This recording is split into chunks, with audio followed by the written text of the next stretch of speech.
Danilo Leite, da CPFL.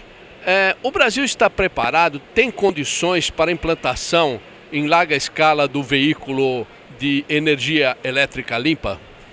Eu acredito que sim. Hoje a gente tem, em termos energéticos, por exemplo, que é um campo onde a CPFL atua, hoje uma das maiores empresas do país, a gente hoje já tem uma sobra no nosso planejamento energético. A gente tem sobra de energia no país, dado inclusive a crise que se passou. O nosso planejamento projetou um crescimento muito maior do que aconteceu. Pra você ter uma ideia, hoje o Brasil poderia já receber com essa sobra de energia e abastecer cerca de 15 milhões de veículos, o que é uma frota extremamente considerável, considerando até países que estão num mercado cada vez mais desenvolvido.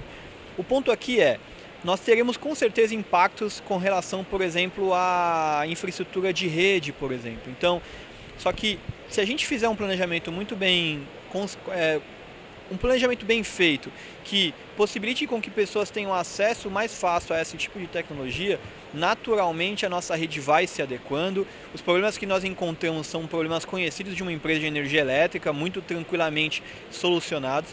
Então a gente pode sim hoje considerar que a gente já está construindo ou muito perto de construir um ecossistema bastante sustentável para o desenvolvimento da mobilidade elétrica no país. Esse talvez seja para o consumidor comum, a pessoa física, né? O maior problema. Bom, qual a minha autonomia? Eu compro um carro elétrico, eu vou abastecer como e onde? Nós estamos no momento de substituir o posto de gasolina por um posto de energia elétrica? Nós, tanto da CPFL e falando agora até como vice-presidente da ABVE, da Associação Brasileira do Veículo Elétrico, em nenhum momento a gente acredita que vai haver pelo menos um curto espaço de tempo e até médio, uma ruptura total.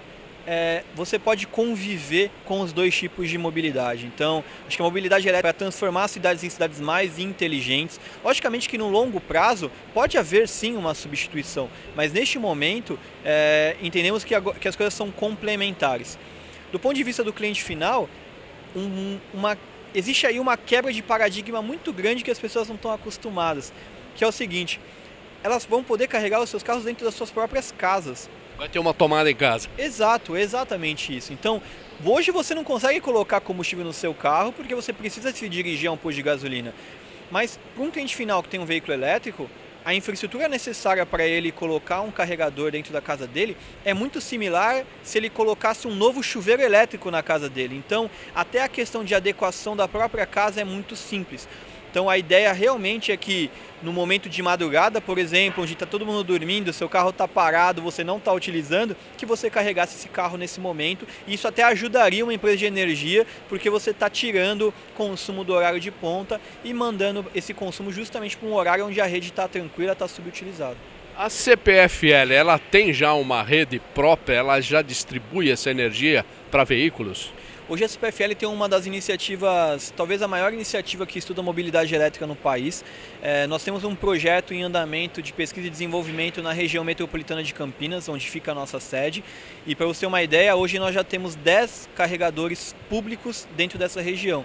Eles têm sido bastante utilizados por usuários de veículos elétricos, além, é lógico, da própria CPFL, que tem aí, dentro hoje da sua frota, cerca de 16 veículos. Então a gente usa isso no nosso dia a dia e, além dos próprios funcionários da CPFL, outros usuários de veículos elétricos lá da região também têm utilizado a nossa infraestrutura. A ampliação disso vai se dar de que forma? Através de subsídios ou simplesmente pela iniciativa privada, como modelo de negócio?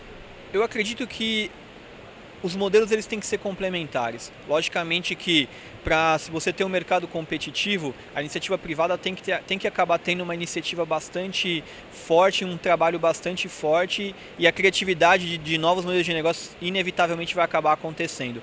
Mas um ponto muito importante, principalmente em fases de maturação, tô tendo ainda começando o mercado, o apoio da iniciativa pública através de políticas públicas mais adequadas, talvez de incentivos para a aquisição do veículo, pelo menos de repente por um determinado espaço de tempo. Nós não defendemos subsídios eternos, a gente defende muito mais uma linha de criar políticas de incentivo, porque isso faz sentido E se você olhar no mundo inteiro, em nenhum lugar do mundo a mobilidade elétrica se desenvolveu sem o apoio de políticas públicas.